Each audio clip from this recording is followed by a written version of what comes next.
मार्गं सत्यं जीवन येषु, प्रियतम येषु, अनुपम येषु। मार्गं सत्यं जीवन येषु, प्रियतम येषु, अनुपम येषु। सबको जय यीशु की आज की रोटी कार्यक्रम के माध्यम से ईश्वर के जीवंत वचनों को सुनने के लिए मैं आप सभी लोगों का हार्दिक स्वागत करता हूं। और दिन प्रतिदिन जब हम ईश्वर का जीवंत वचनों को सुनते हैं, निरंतर हमें जीवन मिलता है, शक्ति मिलती है, सामर्थ्य मिलता है। और आज के दिन में हम लोग वचन सुनेंगे। आज के सुसमाचार मुख्य रूप से हम सुनेंगे। इसमें प्रभु यीशु मसीह अपने शिष्यों के साथ शेयर करता है, बताता है कि हम यरूशलेम जा रहे हैं, हम यरूशलेम जा रहे हैं। इसका अर्थ ये है, प्रभु को मालूम था कि यरूशलेम में क्या क्या उनके साथ बीतेगी, क्या तकलीफ कष्ट उनको झेलना है और किस प्रकार उनकी मृत्यु होगी। ये सारी बातें उनके आंखों के सामने हैं। इसलिए उन सभी बातों की जो एक प्रकार का चिंता हम कह सकते हैं या बोझ हम कह सकते हैं, उसको अपने शिष्यों के साथ वो शेयर करते हैं क्योंकि वो अपनापन उनके अंदर था शिष्यों के साथ, इसलिए वो शेयर करते हैं। किसी के साथ हम अपनी बातों को शेयर करते हैं तो निश्चित रूप से थोड़ा आराम मिलता है, थोड़ा दिल हल्का होता है। तो प्रभु अपने जीवन के इस उदाहरण के द्वारा हमें सिखाता है कि आज के इस परिवेश में कितने सारे लोग हैं दुनिया में या हमारे घर में या आस पड़ोस में या हमारे पल्ले में या समाज में, जिनका दिल भारी हो चुका है, बहुत सारी बातों को लेकर चिंतित हैं, परेशान हैं। माता पिता बच्चों को लेकर, बच्चों को भविष्य को लेकर चिंतित हैं, परेशान हैं, दुखी हैं। और इस प्रकार से इस प्रकार के दुखित लोगों के साथ हम बैठें, बातचीत करें और उनका दुख हल्का करने का काम करें। 40 का ये अवधि है, ऐसा काम करने के लिए प्रभु हमें प्रेरित करता है। साथ ही साथ और एक बात प्रभु हमें बताता है, हमारे दिल की जो चिंता है या भारीपन है, हम प्रभु के पास जाके शेयर करें प्रार्थना के माध्यम से। 40 की अवधि है, प्रभु के पास जाके पोर आउट करें और निश्चित रूप से प्रभु हमें दिलासा देगा, सांत्वना देगा, आराम देगा, हमारा तकलीफ़ें दूर करेगा, दिल हल्का करेगा।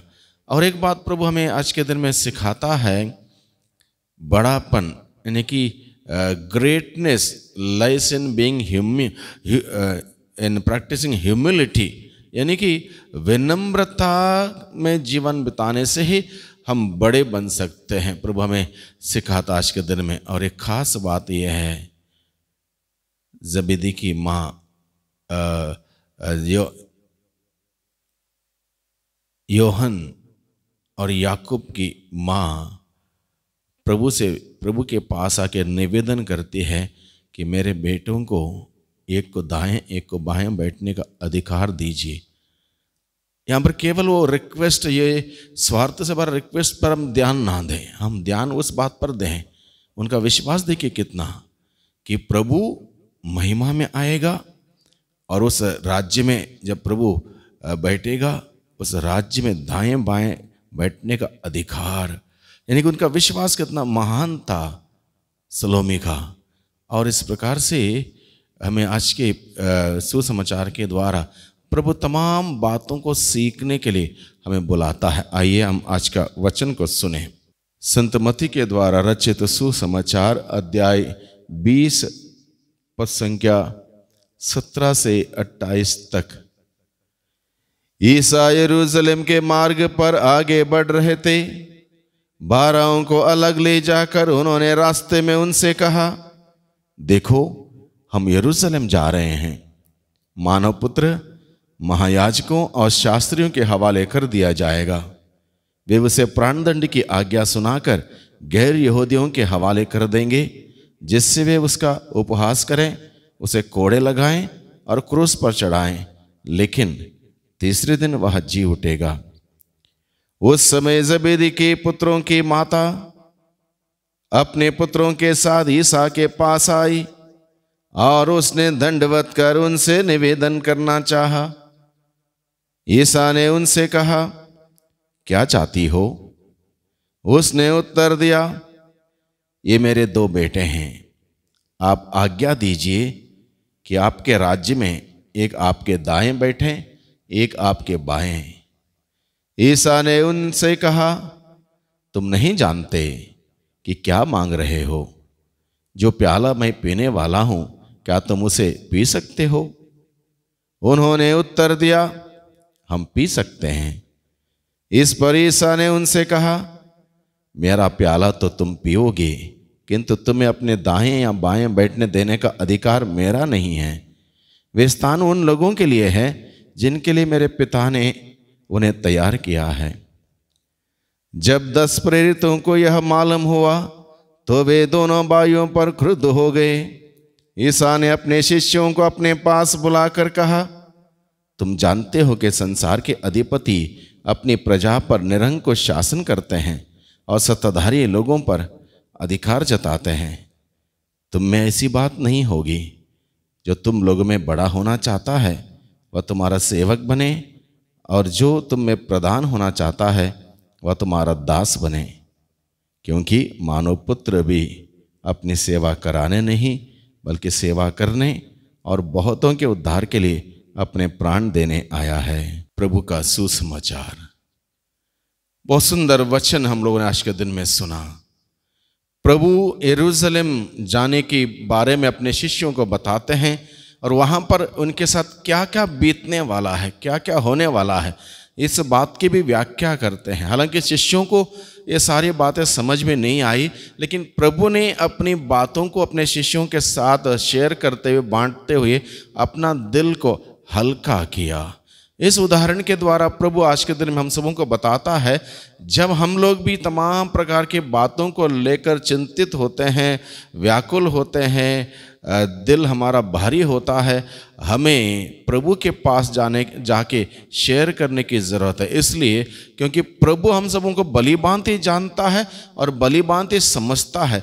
जब प्रभु के पास अपना बोझ को लेकर जाएंगे, अपना दुख को लेकर जाएंगे, अपना तनाव को लेकर जाएंगे, अपनी चिंताओं को लेकर जाएंगे, प्रभु हमें विश्राम देगा, प्रभु हमें आज़ाद करेगा, प्रभु हमें छुटकारा देगा, प्रभु हमारा दिल हल्का करेगा, प्रभु हमारे दुख में, हमारे परेशानी में हमारे साथ खड़ा रहेगा। इसलिए 40 की इस अवधि में हम प्रभु के पास जाके शेयर करें।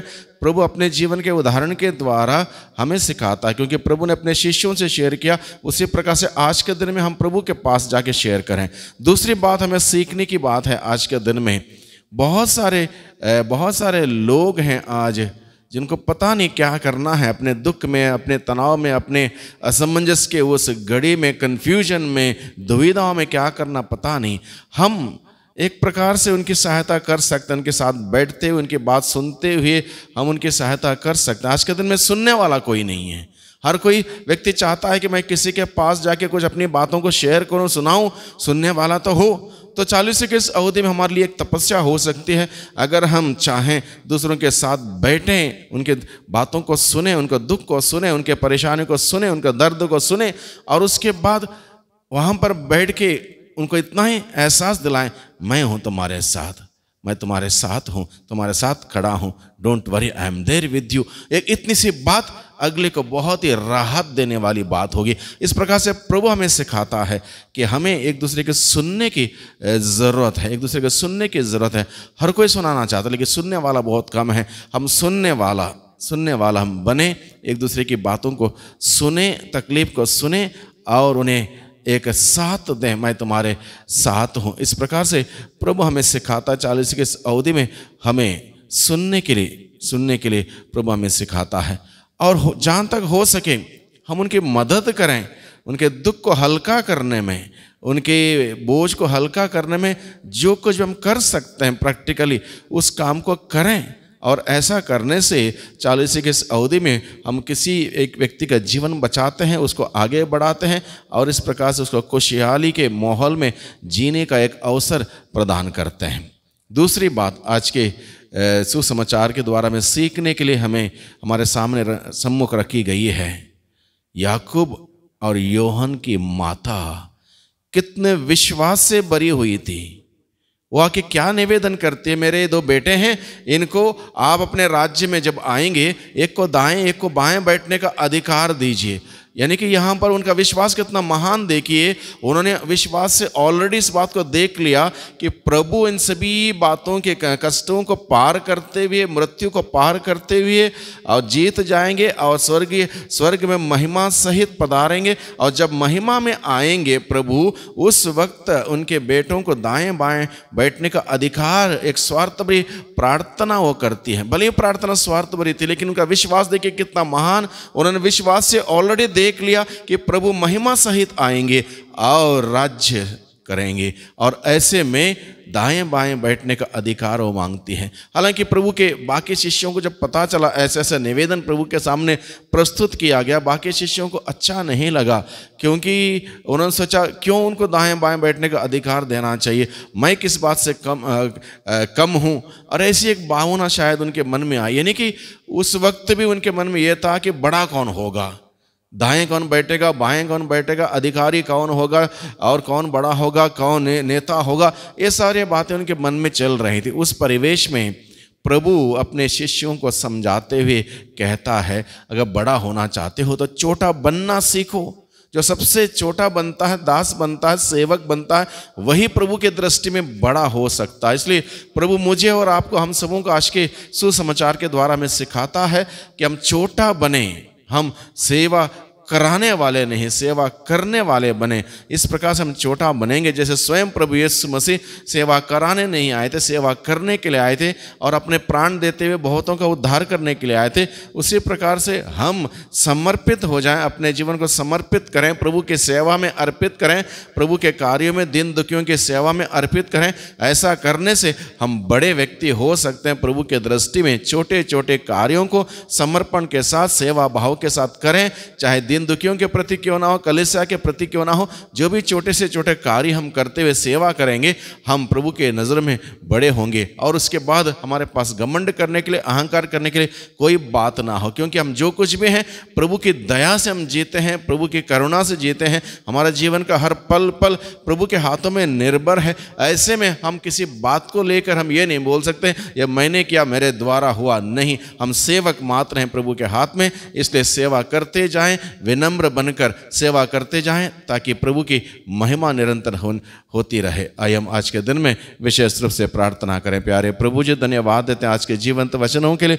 जीवंत वचनों के द्वारा प्रभु आपने हम सबों से बहुत सारी बातें की हैं, और उस बातों को आजमाने के लिए, अपनाने के लिए आप हमें बुलावा देते हैं। हमें हिम्मत दे, साहस दे, विनम्रता दे, ताकि आपके वचनों को जो सुने हैं अपने दिल में संजोए रखें, उसके अनुसार हम सभी जीवन व्यतीत करने वाले बन सकें। प्यारे प्रभु जी, जो हमारे अंदर की स्वार्थ भरी बातें हैं, हमारे अंदर लालच की बातें हैं, बड़े होने की होड़ है, उन सभी बातों को दमन करते हुए आपकी सुसमाचार के अनुसार विनम्र विनीत बनकर दूसरों की सेवा करने के भाव से आगे बढ़ने की कृपा हम सबों को प्रदान कीजिए। दुआ करते हैं उद्धारकर्ता यीशु मसीह के नाम से, आमीन।